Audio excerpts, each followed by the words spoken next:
Hello friends, आप सभी का एनसीईआरटी ज्ञान हब में मैं एक बार फिर से सभी का स्वागत करता हूं।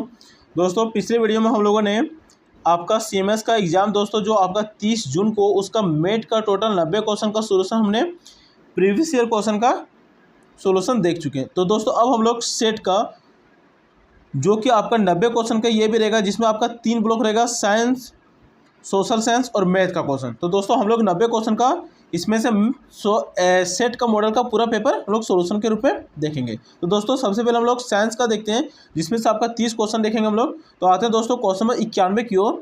क्या हो रहा है कि निम्न में से कीट भक्षी पौधा है।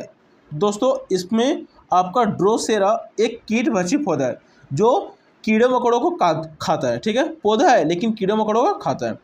अगला क्वेश्चन देखते हैं दोस्तों क्वेश्चन नंबर 92 की ओर।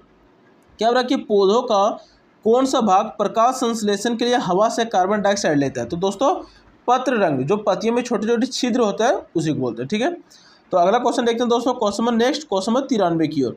क्या हो रहा है कि भोजन के सभी घटक पूर्ण रूप से पाचित हो जाते हैं। तो दोस्तों छोटी आंत में भोजन के सभी घटक पूर्ण रूप से क्या हो जाते हैं, पच जाते हैं। ठीक है, अगला क्वेश्चन आते हैं क्वेश्चन आपका 94 की ओर।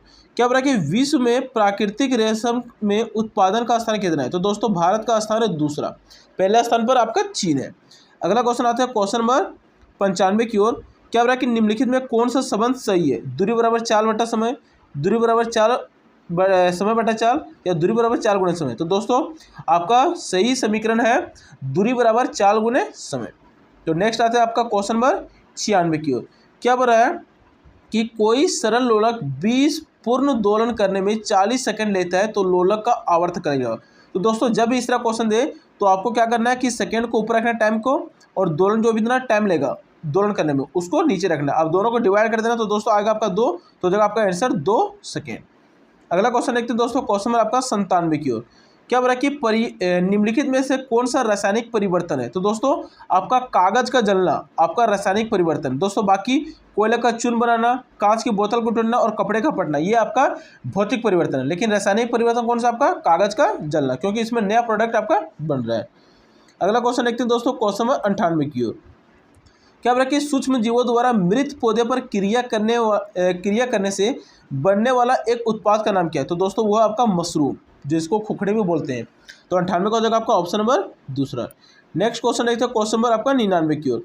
निम्न में से कौन सी जल जनित बीमारी नहीं है। तो दोस्तों दमा, ठीक है, अस्थमा जिसको बोलते हैं, ये आपका जल जनित बीमारी नहीं है। नेक्स्ट क्वेश्चन देखते हैं क्वेश्चन नंबर आपका 100 की ओर। नर और मादा युग्मक के युग्मन का प्रक्रम कहलाता है, वो कहलाता है दोस्तों आपका निषेचन की प्रक्रिया। तो हो जाएगा आपका पहला ऑप्शन सही। नेक्स्ट क्वेश्चन देखते हैं क्वेश्चन नंबर आपका 101 की ओर। निम्नलिखित में से पौधे का कौन सा भाग लैंगिक प्रजनन में भाग लेता है। तो दोस्तों आपका पुष्प, ठीक है, ये लैंगिक प्रजनन में क्या करता है, भाग लेता है। नेक्स्ट क्वेश्चन देखते हैं दोस्तों क्वेश्चन नंबर आपका 102। रेशम के तंतु किस जैविक पदार्थ के अंतर्गत आते हैं। तो दोस्तों ये आता है आपका वसा के अंतर्गत। तो हो जाएगा आपका ऑप्शन नंबर तीसरा सही। अगला क्वेश्चन देखते हैं आपका क्वेश्चन नंबर 103 का। निम्न में से कौन सा एक दर्पण के रूप में कार्य कर सकते हैं। तो दोस्तों जल की सतह एक दर्पण के जैसा काम करता है, चमकता हुआ स्टील का चम्मच भी, और पॉलिश किया हुआ एल्युमिनियम शीट भी। तो दोस्तों हो जाएगा आपका चौथा, इनमें से सभी सारे आंसर सही, ऑप्शन नंबर चौथा। नेक्स्ट क्वेश्चन देखते हैं क्वेश्चन नंबर आपका 104 की ओर। क्या बोला कि मानव शरीर का औसत तापमान कितना होता है। तो दोस्तों वो होता है आपका 37 डिग्री सेल्सियस। नेक्स्ट क्वेश्चन की ओर आता है आपका क्वेश्चन नंबर 105 की ओर। क्या बोला कि निम्न में से किस अम्ल का जठर में श्रावण से हमारे अंदर अम्लता का क्या होता है, अमाउंट बढ़ जाता है। ठीक है, तो हो जाएगा दोस्तों आपका हाइड्रोक्लोरिक अम्ल। हो जाएगा आपका 105 का ऑप्शन नंबर दूसरा। नेक्स्ट क्वेश्चन देखते हैं आपका क्वेश्चन नंबर 106 की ओर। क्या बोला कि निम्न में से किस जीव में शैवाल तथा फफूंदी एक साथ रह सकते हैं। तो दोस्तों वह आपका लाइकेन नामक तत्व। ठीक है, तो हो जाएगा आपका 106 का ऑप्शन नंबर चौथा। नेक्स्ट क्वेश्चन देखते हैं क्वेश्चन नंबर 107 है। क्या बोला कि विश्व जल दिवस कब मनाया जाता है। तो दोस्तों 22 मार्च को आपका विश्व जल दिवस मनाया जाता है, और दोस्तों याद रखिएगा 21 मार्च को आपका वन दिवस मनाया जाता है। अगला क्वेश्चन देखते हैं क्वेश्चन में आपका 108। क्या बोला कि जब किसी तार से विद्युत धारा प्रवाहित होती है तब तार में उत्पन्न ऊष्मा की मात्रा निर्भर करती है। तो दोस्तों तार की लंबाई और तार की मोटाई ये दोनों पर ही निर्भर करती है। तो हो जाएगा आपका 108 का ऑप्शन नंबर तीसरा सही आंसर। नेक्स्ट क्वेश्चन आता है आपका क्वेश्चन नंबर 109 की ओर। जंगल में सभी ऊर्जा का चरम स्रोत क्या है? तो दोस्तों वो है आपका सूरज। 103 109 का हो जाएगा आपका ऑप्शन नंबर तीसरा। नेक्स्ट क्वेश्चन आता है आपका क्वेश्चन नंबर 110 की ओर। क्या बोल रहा है कि निम्न में से कौन ऑक्सीजन समृद्ध हृदय से शरीर के दूसरे भागों तक पहुंचाता है? तो दोस्तों धमनी क्या करती है, पूरे शरीर में ऑक्सीजन की मात्रा को एक शरीर से दूसरे शरीर तक हृदय से आपका पूरे शरीर में क्या करती है, पहुंचाती है। तो हो जाएगा आपका ऑप्शन नंबर तीसरा 110 का तीसरा धमनी। नेक्स्ट क्वेश्चन देखते हैं दोस्तों, क्वेश्चन में आपका 111 की ओर। क्या हो रहा है कि पौधों में जल का परिवहन होता है? तो दोस्तों पौधों में जो जल का परिवहन होता है वो जाइलम द्वारा होता है। ठीक है दोस्तों, अगर आप चैनल में नए हैं तो चैनल को जरूर सब्सक्राइब करें और वीडियो अगर आपको पसंद आ रहा है तो वीडियो को लाइक करें। तो अगला क्वेश्चन देखते हैं दोस्तों, क्वेश्चन नंबर आपका 112 की ओर। क्या हो रहा है कि जल धारण क्षमता सबसे अधिक किस में होती है? तो दोस्तों चिकनी मिट्टी, जिसको क्ले सॉइल बोलते हैं, चिकनी मिट्टी में सबसे ज़्यादा जल धारण करने की क्षमता होती है। अगला क्वेश्चन देखते हैं, क्वेश्चन आपका 113 की ओर। क्या हो रहा है कि पृथ्वी का शीतलतम क्षेत्र मतलब सबसे ठंडा वाला क्षेत्र कौन सा है? तो दोस्तों आपका पृथ्वी का अगर पोल्स देखिएगा, एक होता है उत्तरी ध्रुव, दूसरा होता है दक्षिण ध्रुव, जिसको बोलते हैं नॉर्थ पोल और साउथ पोल। तो दोस्तों ध्रुवीय क्षेत्र क्या होता है, सबसे शीतलतम मतलब सबसे ठंडा वाला क्षेत्र होता है। तो हो जाएगा आपका ऑप्शन नंबर पहला सही। नेक्स्ट आता है आपका क्वेश्चन नंबर 114 की ओर। क्या हो रहा है कि यदि एक समतल दर्पण को किसी वस्तु के सम्मुख रखा जाए तो बना प्रतिबिंब कैसा होगा? तो दोस्तों आकार में वो बराबर होता है, ठीक है, और वास्तविक होता है। तो 114 हो जाएगा आपका ऑप्शन नंबर तीसरा। नेक्स्ट क्वेश्चन देखते हैं, क्वेश्चन में आपका 115। निम्न में से कौन सा उपकरण धारा के उष्मनीय मान पर आधारित है? तो दोस्तों इमर्सन हीटर और विद्युत केतली, ये दोनों ही आपका क्या है, विद्युत धारा के उष्मनीय मान पर आपका क्या प्रभावित होता है। ठीक है, तो हो जाएगा आपका ऑप्शन नंबर चौथा हो जाएगा इनमें से पहला और तीसरा दोनों। नेक्स्ट क्वेश्चन देखते हैं, क्वेश्चन नंबर 116 की ओर। क्या हो रहा है कि चाल की आधारभूत इकाई क्या है? तो दोस्तों चाल की आधारभूत इकाई है मीटर प्रति सेकेंड, जो कि आपका ऑप्शन नंबर चौथा सही हो जाएगा। ठीक है, 116 का ऑप्शन नंबर चौथा। नेक्स्ट आता है आपका क्वेश्चन नंबर 116 के बाद हो गया आपका 117 नंबर क्वेश्चन। क्या हो रहा है कि हृदय पेशियों का लयबद्ध संकोचन शिथिलन जाना जाता है? तो ये दोस्तों हृदय संपदन के रूप में जाना जाता है। तो 117 का हो जाएगा आपका ऑप्शन नंबर तीसरा। नेक्स्ट आता है क्वेश्चन नंबर 118। क्या हो रहा है कि मौसमी हवा जो मानसून वाइंड है वो क्या करती है? तो दोस्तों वर्षा का कारण बनती है भारत में, क्योंकि जो भारत का मानसून है, ठीक है, वो भारत की मानसून पर डिपेंड करते हैं। जो मानसूनी हवाएं बहती है, मौसमी हवाएं बहती है, उसी पर भारत में वर्षा का कारण होता है। अगला क्वेश्चन आता है दोस्तों क्वेश्चन नंबर 119 की ओर। क्या हो रहा है कि रेशम प्राप्त करने हेतु रेशम कीटों का जो प्रोसेस कहलाता है, ठीक है, उसको क्या कहते हैं? तो उसको बोलते हैं दोस्तों सेरीकल्चर। ठीक है, रेशम प्राप्त करने हेतु रेशम कीटों का जो पालन किया जाता है उसको बोलते हैं सेरीकल्चर। नेक्स्ट आता है आपका क्वेश्चन नंबर 120 की ओर। कौन विद्युत का चुंबकीय प्रभाव आविष्कार किया था? तो दोस्तों एच.डी. ऑर्स्टेड, यह किया था विद्युत का चुंबकीय प्रभाव। ठीक है, तो 120 का हो जाएगा आपका ऑप्शन नंबर दूसरा। नेक्स्ट क्वेश्चन देखते हैं दोस्तों क्वेश्चन नंबर 121। क्या हो रहा है कि मुगल साम्राज्य का पतन कब हुआ था? तो दोस्तों 18वीं सदी में। ठीक है, तो 121 का हो जाएगा आपका ऑप्शन नंबर दूसरा। नेक्स्ट क्वेश्चन आता है क्वेश्चन नंबर 122। क्या हो रहा है कि पर्शियन व्हील का प्रयोग होता है किसमें? सिंचाई में। तो दोस्तों पर्शियन व्हील का प्रयोग किसमें होता है? तो सिंचाई पद्धति में। ठीक है, ये पानी निकालने का एक तरीका है। अगला क्वेश्चन देखते हैं क्वेश्चन नंबर 123 की ओर। क्या हो रहा है कि जियाउद्दीन बर्नी किस सदी के इतिहासकार थे? तो दोस्तों ये 14वीं सदी के इतिहासकार थे। तो 123 का हो जाएगा आपका ऑप्शन नंबर पहला। अगला क्वेश्चन आता है क्वेश्चन नंबर 124 की ओर।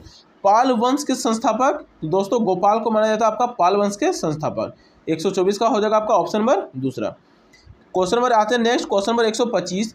राष्ट्रकूट किनके सामंत थे? तो दोस्तों चालुक्य के ये सामंत थे। तो हो जाएगा आपका 125 का ऑप्शन नंबर चौथा। नेक्स्ट आता है क्वेश्चन नंबर 126 की ओर। दोस्तों यहाँ पे आपको सूची मिलाना है। तो दोस्तों जो बलबन था वो था तुगलक वंश से। ठीक है, तो पहला का हो जाएगा आपका तीसरा। नेक्स्ट है अलाउद्दीन। तो अलाउद्दीन दोस्तों खिलजी वंश से था। तो हो जाएगा आपका बी का ऑप्शन नंबर पहला। नेक्स्ट है खीज खान दोस्तों आपका सैयद वंश से था। तो हो जाएगा तीसरा का आपका ऑप्शन नंबर चौथा। और मोहम्मद बिन ये था तुगलक से। ठीक है, तुगलक वंश का था। तो हो जाएगा डी का आपका ऑप्शन नंबर तीसरा। ठीक है, तो हो जाएगा दोस्तों पहला आएगा, तीसरा, फिर पहला, फिर चौथा और फिर तीसरा, सॉरी ये हो जाएगा आपका तीसरा। और बलबन था आपका दोस्तों दूसरा, सॉरी एक हो जाएगा आपका दूसरा। ठीक है, ऑप्शन नंबर क्या हो जाएगा आपका दूसरा। तो इस तरह से पहला हो जाएगा, एक का हो जाएगा दूसरा आपका, फिर हो जाएगा आपका पहला ऑप्शन, फिर हो जाएगा चौथा ऑप्शन, फिर हो जाएगा आपका तीसरा ऑप्शन, जो कि आपका ऑप्शन नंबर 3 में है। अगला क्वेश्चन आता है दोस्तों क्वेश्चन नंबर 127। क्या कह रहा है कि शेर खान ने किस मुगल शासक को पराजित किया था? ठीक है, तो वो हुमायूं को पराजित किया था शेर खान ने। अगला क्वेश्चन आता है क्वेश्चन नंबर 128 की ओर। औरंगजेब ने किसे जीता था? तो दोस्तों गोलकुंडा को औरंगजेब ने जीता था। तो 128 का हो जाएगा आपका ऑप्शन नंबर चौथा। नेक्स्ट आता है क्वेश्चन नंबर 129 की ओर। क्या बोला कि हम्पी में मनाया जाने वाला एक जो पर्व है, फेस्टिवल है, वो कौन सा? तो दोस्तों वो है आपका महानवमी। अगला क्वेश्चन आता है आपका क्वेश्चन नंबर 130 की ओर। अधिकांश जनजाति अपना जीविकोपार्जन करती है किसके द्वारा? तो दोस्तों कृषि और पशुपालन, ये दोनों के द्वारा करती है। तो हो जाएगा आपका ऑप्शन नंबर तीसरा, पहला और दूसरा दोनों। नेक्स्ट आता है क्वेश्चन नंबर 131 की ओर। क्या बोला कि नयनार संतों की संख्या कितनी थी? तो दोस्तों नयनार संतों की संख्या आपका टोटल 63 थी। तो हो जाएगा आपका ऑप्शन नंबर पहला सही। नेक्स्ट आता है आपका क्वेश्चन नंबर 132 की ओर। निम्न में से किस संत ने वीर शैव आंदोलन प्रारंभ किया था? तो दोस्तों ये किया था बसवण्णा ने। ठीक है, बसवण्णा। आपका ऑप्शन नंबर जाएगा 132 का तीसरा। अगला क्वेश्चन देखते हैं क्वेश्चन नंबर 133। क्या बोला कि प्लासी का युद्ध कब लड़ा गया था? तो ये लड़ा गया था आपका 1757 ईस्वी में। नेक्स्ट आता है आपका क्वेश्चन नंबर 134 की ओर। निम्न में से कौन प्राकृतिक पर्यावरण नहीं है? तो दोस्तों हम लोग जानते हैं एक्वेरियम। एक्वेरियम क्या है? एक मानव निर्मित आपका मछली पालन करने की तकनीक है। ठीक है, एक्वेरियम जो एक शीशा से बना रहता है, उसमें पानी वगैरह रहता है और उसमें मछली को पालन किया जाता है। तो एक्वेरियम क्या आपका प्राकृतिक पर्यावरण नहीं है। तो हो जाएगा आपका 134 का ऑप्शन नंबर चौथा। अगला क्वेश्चन आता है आपका 135। क्या हो रहा है कि पर्यावरण पर स्टॉकहोम सम्मेलन कब आयोजित हुआ था? तो दोस्तों ये हुआ था 1972 में। ठीक है, एक हुआ 1992 में पृथ्वी सम्मेलन, जो कि ये हुआ आपका रियो डी जेनेरियो में। अगला क्वेश्चन आता है दोस्तों क्वेश्चन नंबर 136 की ओर। क्या बोला कि वे चट्टान जिसमें जीवाश्म होते हैं क्या कहलाते हैं? वो कहलाते हैं दोस्तों अवसादी चट्टान। जिसमें जीवाश्म की मात्रा पाई जाती है उसी को बोलते हैं अवसादी चट्टान। नेक्स्ट आता है आपका क्वेश्चन नंबर 137 की ओर। शंकुधारी वन की एक महत्वपूर्ण प्रजाति कौन सी है? तो दोस्तों चीड़। ये शंकुधारी वन में पाई जाने वाले एक महत्वपूर्ण प्रजाति है पेड़ों की। नेक्स्ट क्वेश्चन देखते हैं क्वेश्चन नंबर 138। राष्ट्रीय राजमार्ग संख्या 2 जिसको बोलते हैं नेशनल हाईवे नंबर 2 किस शहर से होकर गुजरती है? तो दोस्तों ये आपका धनबाद से होकर गुजरती है। नेक्स्ट क्वेश्चन देखते हैं क्वेश्चन नंबर आपका 139। अमेजन बेसिन के घने वन को क्या कहते हैं? तो दोस्तों अमेजन बेसिन में जो घने वन है जो बसा हुआ है उसको डाउन्स के नाम से जाना जाता है। तो 139 हो जाएगा आपका ऑप्शन नंबर पहला। अब देखते हैं क्वेश्चन नंबर 140 की ओर। क्या बोला कि बच्चों के लिए मध्याह्न भोजन आरंभ करने वाला भारत का प्रथम राज्य कौन सा है? तो दोस्तों वो है आपका तमिलनाडु। तो हो जाएगा 140 का ऑप्शन नंबर आपका चौथा सही आंसर।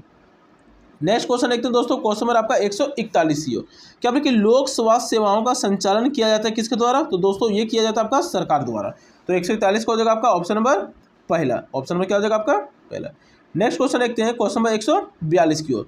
बहुमत हासिल करने के लिए किसी राजनीतिक पार्टी द्वारा जीतना अनिवार्य है? तो दोस्तों आधे से अधिक निर्वाचन क्षेत्र। जैसे कि मान के चलिए दोस्तों इस बार अगर चुनाव हुआ भारत के लिए 543 सीटों के लिए, तो इसमें बीजेपी को या फिर कोई और पार्टी हो उसको सरकार बनाने के लिए आपका 543 में से 272 सीट लाना अनिवार्य है, जो कि बहुमत का आंकड़ा है, जो कि आधे से ज़्यादा रहता है। ठीक है, अगला क्वेश्चन देखते हैं दोस्तों क्वेश्चन नंबर आपका 143। क्या बोले कि अधिकांश घरेलू श्रमिक कौन है? तो वो दोस्तों महिलाएं हैं। ठीक है, तो हो जाएगा आपका 143 का ऑप्शन नंबर दूसरा।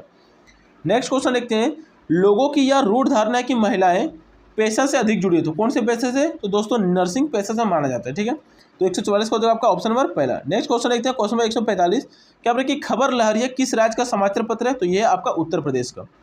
नेक्स्ट आता है आपका क्वेश्चन नंबर 146 की ओर। साप्ताहिक बाजार उसे कहते हैं जो बैठता है हफ्ते में 5 दिन या प्रतिदिन या हफ्ते में किसी विशेष दिन। तो दोस्तों साप्ताहिक बाजार उसे बोलते हैं जो एक सप्ताह में किसी एक विशेष दिन, चाहे वो किसी भी दिन हो, सोमवार मंगलवार या कोई भी विशेष दिन हो, उसमें वो बाजार जो वहाँ पे आर्थिक गतिविधि का काम होता है, जैसे सब्जी बेचना और कोई चीज़ का काम करना, तो इसी को बोलते हैं साप्ताहिक बाजार।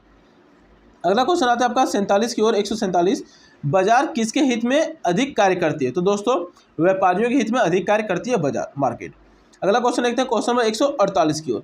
भारत के अधिकांश नागरिक के जीवन निर्वाह में उच्च विषमता का मुख्य कारण क्या है? तो दोस्तों वो है आपका शिक्षा। जो आप इतना उच्च नीच का भावना देखते हैं, उच्च विषमता, वो ज़्यादा शिक्षा। अगर भारत के सभी नागरिकों को सही शिक्षा मिल सके तो भारत में इतना ज़्यादा अमीर गरीबी का जो फर्क है वो दिखाई नहीं पड़ेगा। अगला क्वेश्चन देखते हैं दोस्तों क्वेश्चन नंबर 149 की ओर। एक लोकतांत्रिक राष्ट्र का मुख्य तत्व निम्न में से क्या है? तो दोस्तों एक लोकतांत्रिक राष्ट्र में आपका धर्मनिरपेक्षता होता है, मतलब कि आप किसी भी धर्म को क्या कर सकते हैं, मान सकते हैं, और साथ ही समानता होता है। तो दोस्तों दोनों ऑप्शन तो हो नहीं सकता है, लेकिन किसी किसी देश में क्या होता है कि वो लोकतांत्रिक होता है लेकिन फिर भी वहाँ धर्मनिरपेक्षता नहीं होता है।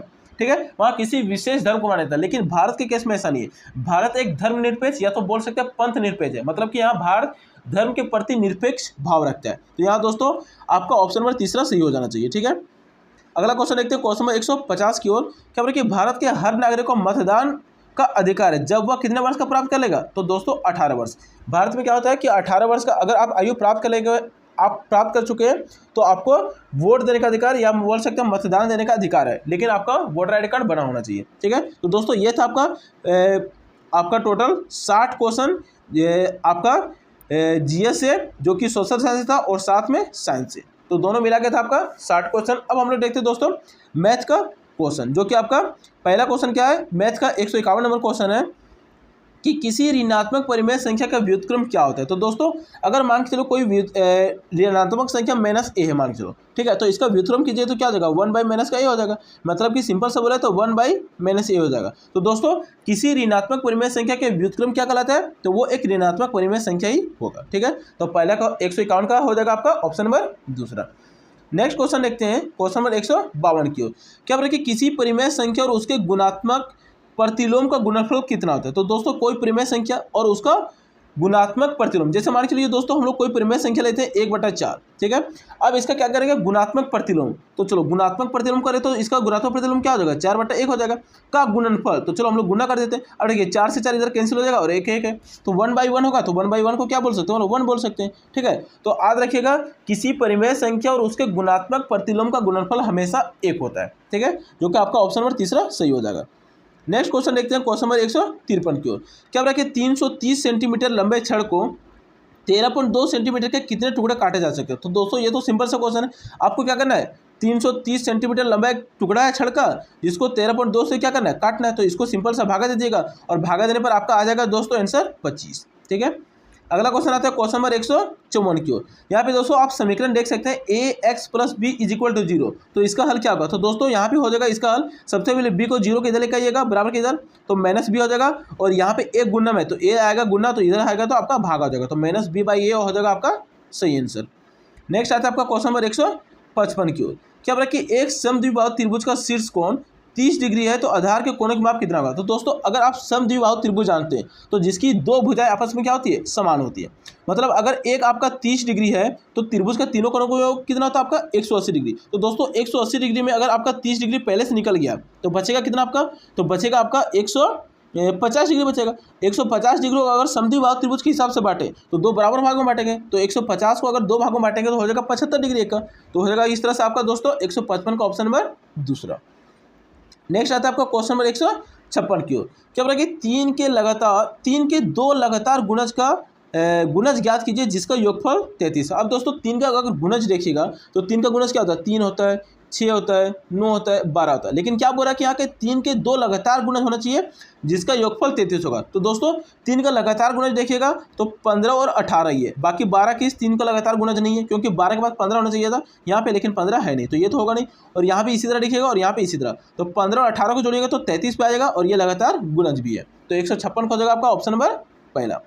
नेक्स्ट क्वेश्चन देखते हैं क्वेश्चन नंबर 157 की ओर। जैसा कि यहाँ पे दोस्तों आप चित्र में देख सकते हैं, और एक मान दिया 35 डिग्री, तो दोस्तों 2 ये बराबर आपका 35 डिग्री है। ठीक है, तो सॉरी 2 ये भी बराबर नहीं दोस्तों, यहाँ पे ए का मान दिया 35 डिग्री, ठीक है, और यहाँ पे 2 ये, तो दोस्तों ए का मान अगर 35 डिग्री है और 2 से मल्टीपल हो जाएगा तो मान के लिए यहाँ पे 70 डिग्री हो गया, मतलब कि ये वाला एंगल हो गया आपका 70 डिग्री। तो हम लोग दोस्तों जानते हैं कि संरेखी एक सीधी लाइन का जो एंगल होता है वो होता है 180 डिग्री, तो 180 डिग्री में तो ये तो 70 हो गया, तो ये बचा कितना 110 डिग्री, मतलब कि जो 4b बराबर है वो बच गया आपका 110 डिग्री। तो यहाँ से b का मान निकालिएगा तो 110 को भागा दीजिएगा अब 4 से, तो आ जाएगा आपका कितना, 4 से इधर भागा दीजिएगा तो 4 दूनी 8, बचेगा 3 और 0 30 हो गया, तो 4 7 28 और हो जाएगा 2 4 5 20 27.5 हो जाएगा। ठीक है, जो हो जाएगा आपका ऑप्शन नंबर पहला। नेक्स्ट क्वेश्चन देखते हैं क्वेश्चन नंबर 158 की ओर। क्या बोला कि किसी समांतर चतुर्भुज ABCD में AB बराबर 12 दिया और उसकी ऊंचाई 6 दिया। तो दोस्तों आप लोग जानते हैं कि समांतर चतुर्भुज का जो क्षेत्रफल होता है वो होता है आधार गुण ऊंचाई, जैसे कि मैंने यहाँ पे लिखा हुआ पहले, तो 12 गुना 6 हो जाएगा, तो बर्चे क्या हो जाएगा आपका 72 आंसर सही हो जाएगा, जो कि आपका ऑप्शन नंबर है तीसरा। अगला क्वेश्चन आता है दोस्तों क्वेश्चन नंबर आपका 159 की ओर। क्या बोला कि निम्न भुजाओं के समूह में से कौन सा एक समकोण त्रिभुज बनाएगा। तो दोस्तों ये आप देखिएगा यहाँ पे ट्रिपलेट है 3 4 5। दोस्तों अगर ये समकोण त्रिभुज है तो ये आपका 3 होगा, ये 4 होगा, ये 5, क्योंकि हम लोग जानते हैं कि पाइथागोरस नियम से आपका कर्ण स्क्वायर बराबर क्या होता है, लंब स्क्वायर जोड़ आधार स्क्वायर। तो दोस्तों लंब का स्क्वायर जब जोड़िएगा तो 9 हो जाएगा और आधार का जोड़ेगा तो 16 हो जाएगा। और 16 9 का रूट का 25 कीजिएगा तो 25 और 25 का वर्गमूल कितना होता है आपका 5 होता है। मतलब कि आपका क्वेश्चन नंबर 159 का पहला ऑप्शन आपका बिल्कुल सही है। नेक्स्ट क्वेश्चन आता है दोस्तों क्वेश्चन नंबर 160। क्या कि भुजाओं 4 3 और 6 सेंटीमीटर से क्या एक त्रिभुज बनाया जा सकता है। तो दोस्तों बनाया जा सकता है, क्योंकि त्रिभुज बनाने का जो नियम है वो कहता है कि 2 साइड की भुजा तीसरी के बराबर या उससे अधिक होनी चाहिए। तो दोस्तों अगर हम 4 3 को जोड़ेंगे तो 7 हो जाएगा, जो कि तीसरी भुजा से क्या होता है, अधिक होता है। ठीक है, तो इससे त्रिभुज बनाना क्या है आपका संभव है। तो हो जाएगा आपका दोस्तों 160 का दूसरा। तो नियम याद रखिएगा दोस्तों कि 2 साइड की भुजा तीसरी से अधिक होना चाहिए या तो बराबर होना चाहिए। 2 साइड का भुजा को जोड़ेंगे तो तीसरे से। ठीक है, तो संभव है त्रिभुज बनाना यहाँ पे। अगला क्वेश्चन देखते हैं क्वेश्चन नंबर 161 की ओर। क्या बोला कि राम के पास 2500 है और वह इसका 40% खर्च करता है, तो कितने पैसे खर्च किया। तो दोस्तों अगर आपके मान के चलिए कि आपके पास 2500 और आप 40% खर्च करते हैं तो 40 बटा क्या हो जाएगा आपका 100 हो जाएगा। तो 1 0 से 1 0 1 0 से 1 0 और 25 चौके हो जाएगा आपका 100 और इधर 1 0, मतलब कि 1000 रुपये आप क्या कर दिए, खर्च कर दिए। तो हो जाएगा आपका 161 का ऑप्शन नंबर दूसरा। नेक्स्ट क्वेश्चन देखते हैं क्वेश्चन नंबर 162। यहाँ पे दोस्तों x का मान दिया 2 और यहाँ पे आपको पुट करने वाला। तो सबसे पहले x का स्क्वायर है तो मतलब कि 2 का स्क्वायर हो गया, प्लस यहाँ पे 2x है मतलब कि 2 गुने 2 हो गया और जोड़ का 1, तो ये हो गया 4 और ये हो गया 2 का स्क्वायर 4, तो 4 4 8 और 1 9। तो हो जाएगा आपका दोस्तों आंसर दूसरा ऑप्शन 9। अगला क्वेश्चन देखते हैं दोस्तों क्वेश्चन नंबर 163 की ओर।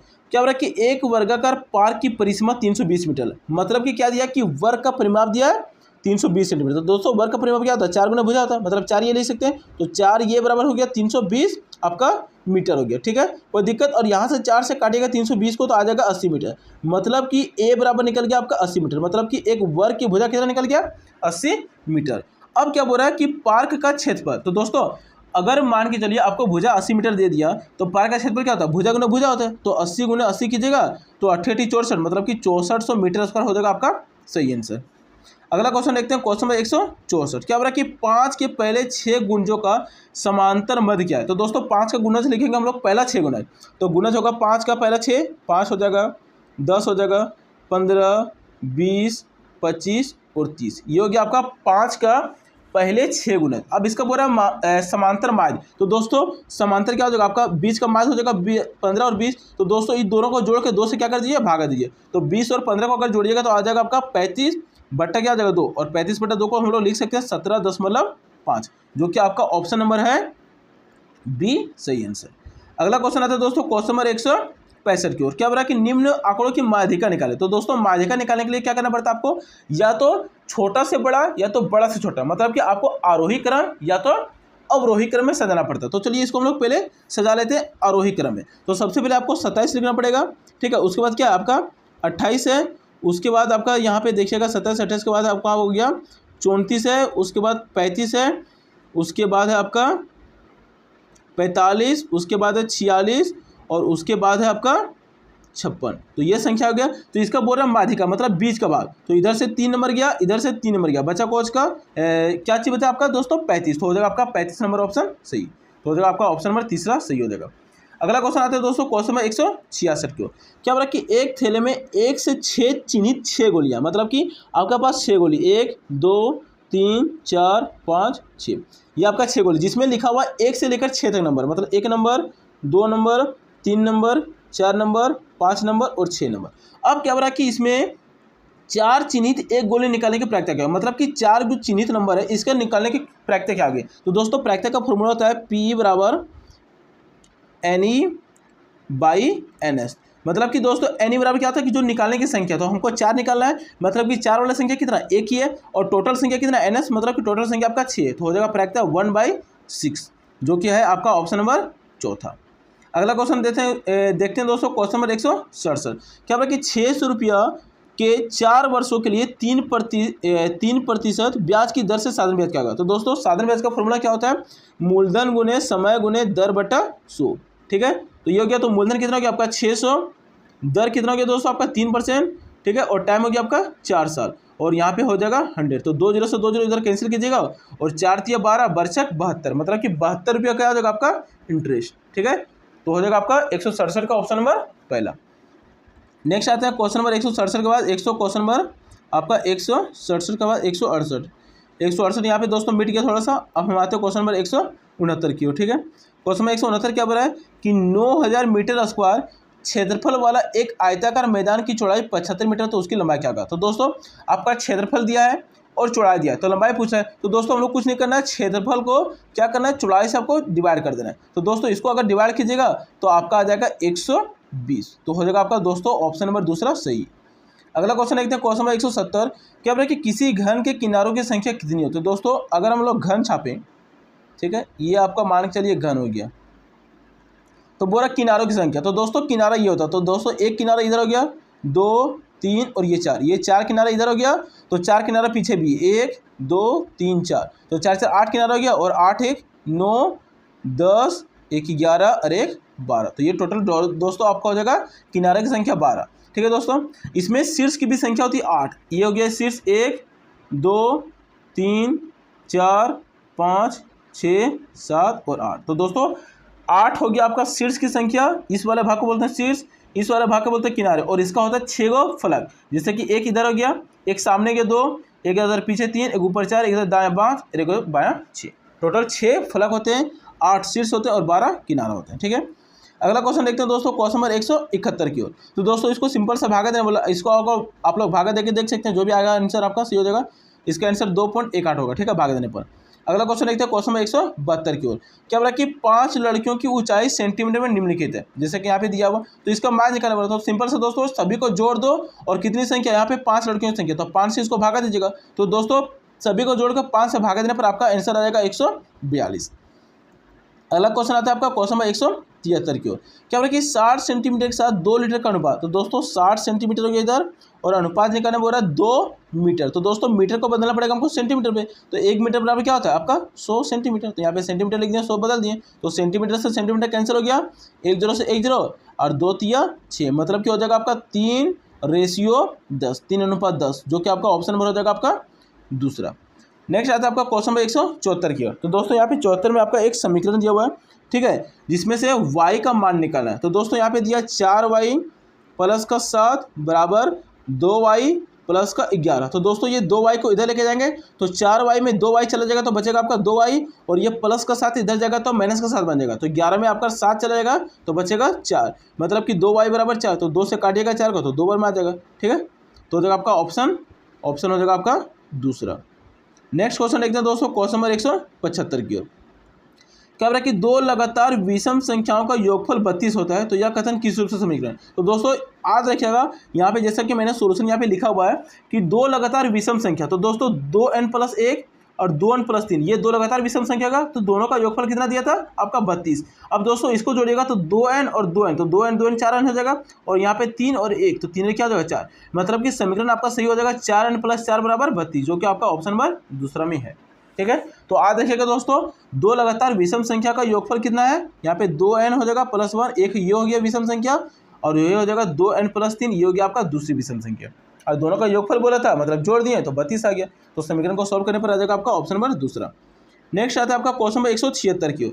क्या बोला कि किसी त्रिभुज PQR के लिए निम्न में से कौन सा संबंध सही है। जैसे कि दोस्तों ये बताए थे आप लोग कुछ देर पहले हम कि त्रिभुज के 3 भुजा होते हैं, तो तीनों भुजा के 2 भुजा का योग तीसरी से क्या होना चाहिए बराबर। तो जैसा कि आप यहाँ पे देख सकते हैं दोस्तों कि 2 भुजा का योग तीसरी से क्या आपका ज़्यादा है या तो बराबर होना चाहिए, तो यहाँ पे ज़्यादा, तो आपका ऑप्शन नंबर हो जाएगा दूसरा।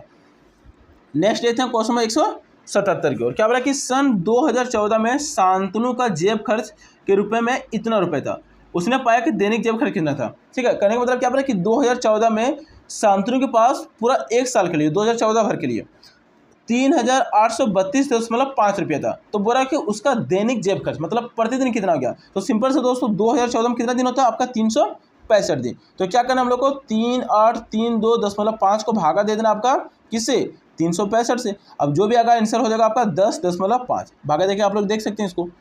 अगला क्वेश्चन आता है क्वेश्चन नंबर 178 की ओर। क्या बोला कि एक वृत्त की परिधि उसके व्यास से 15 सेंटीमीटर अधिक है, तो वृत्त की त्रिज्या क्या होगा। दोस्तों वृत्त की जो परिधि है उसके व्यास से उसके 15 सेंटीमीटर अधिक है, 15 सेंटीमीटर क्या है अधिक है। तो दोस्तों यहाँ पे सोल्यूशन आप देखें बना सकते हैं, यहाँ पे बनाए हमने, देखिए। तो दोस्तों हम थोड़ा सा कोशिश करते हैं कि वृत्त की परिधि क्या होता है दोस्तों, आपका 2πr होता है। अब क्या बोला कि जो वृत्त की परिधि व्यास से 15 सेंटीमीटर अधिक है, तो व्यास क्या होता है दोस्तों, व्यास होता है आपका d, तो d से क्या होगा 15 प्लस हो जाएगा, ठीक है। अब देखिए दोस्तों, हम लोग जानते हैं कि त्रिज्या का फॉर्मूला क्या होता है, जैसे अगर आप लोग देखिएगा तो व्यास का फॉर्मूला क्या होता है, 2 गुणे त्रिज्या होता है। तो यहाँ पे देखिए दोस्तों 2 यहाँ पे r है, तो 2r को हम लोग क्या लिख सकते हैं, d लिख सकते हैं, नहीं लिख सकते हैं, बिल्कुल लिख सकते हैं। और यहाँ पे क्या लिख सकते हैं, पाई बराबर क्या हो जाएगा यहाँ दोस्तों, d प्लस 15। अब ये इस d को हम लोग क्या करेंगे, इधर लेके आएंगे, तो यहाँ पे d पाई माइनस का d हो जाएगा, जैसे कि यहाँ पे देख सकते हैं d पाई माइनस का d किए और बराबर क्या हो गया आपका 15। यहाँ पे देखिए मैंने बनाया हुआ पहले से। अब क्या कर सकते हैं दोस्तों, इसको d पाई और d में से कॉमन निकल जाएगा आपका d, क्या निकल जाएगा आपका कॉमन d। यहाँ पे देख सकते हैं जैसे कि यहाँ पे लिखा हुआ, क्या लिखा था, d पाई और माइनस का d बराबर 15। तो यहाँ पे d हम लोग कॉमन निकालेंगे तो बचेगा पाई माइनस का 1 बराबर का आपका 15। अगर इसको सॉल्व कीजिएगा तो d का d यहाँ पर रहने देते हैं और पाई का वैल्यू क्या होता है 22/7 माइनस का 1 हो जाएगा और बराबर क्या हो जाएगा इसका 15।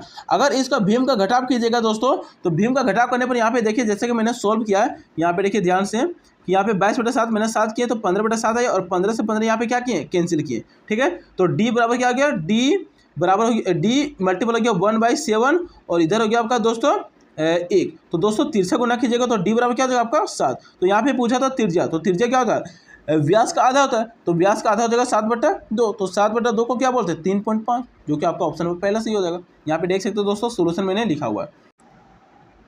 तो अब आते हैं दोस्तों क्वेश्चन में आपका 179 की ओर। क्या बोला कि किसी समकोण त्रिभुज का आधार 8 सेंटीमीटर तथा ऊंचाई 5 सेंटीमीटर है, तो समकोण त्रिभुज का क्षेत्रफल क्या होगा। तो दोस्तों समकोण त्रिभुज का क्षेत्रफल होता है 1/2 गुणे आधार गुणे ऊंचाई। तो यहाँ लिख सकते हैं 1/2, आधार हो गया कितना आपका 8 और ऊंचाई हो गया आपका 5। 2 से 8 को कैंसिल कीजिएगा 4 बार में और 4 बचा हो जाएगा आपका 20 सेंटीमीटर स्क्वायर, जो क्या हो जाएगा आपका 179 का ऑप्शन नंबर तीसरा। नेक्स्ट क्वेश्चन देखते हैं दोस्तों क्वेश्चन नंबर 180 की ओर। क्या बोला कि एक रेडियो 540 में खरीदी गई तथा 15% का लाभ पर बेची गई, तो विक्रय मूल्य क्या होगा। तो दोस्तों विक्रय मूल्य का फॉर्मूला क्या होता है ये आप लोग पता होना चाहिए। तो विक्रय मूल्य का फॉर्मूला था दोस्तों क्रय मूल्य इंटू विक्रय मूल्य जोड़ लाभ परसेंट। तो हो जाएगा यहाँ पे 115% हो जाएगा, 100 में प्लस कीजिएगा 100 प्लस लाभ परसेंट बटा के क्या हो जाएगा यहाँ पे नीचे में 100।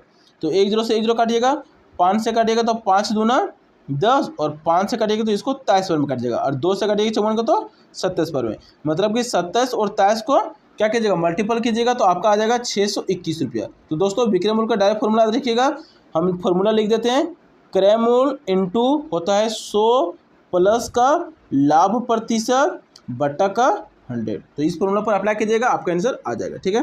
तो दोस्तों ये था आपका टोटल मेट का सेट का आपका 90 क्वेश्चन। इसके पहले हम लोगों ने पहले वीडियो में देखे था आपका 90 क्वेश्चन मेट का। तो दोस्तों अगर वीडियो आपको पसंद आया तो वीडियो को लाइक करें और चैनल पर पहली बार आए तो चैनल को सब्सक्राइब करें। तो दोस्तों ऐसे और वीडियो मिलेंगे आपको देखने को। तो मिलते हैं दोस्तों नेक्स्ट वीडियो में, अभी के लिए इतना ही। जय हिंद जय भारत।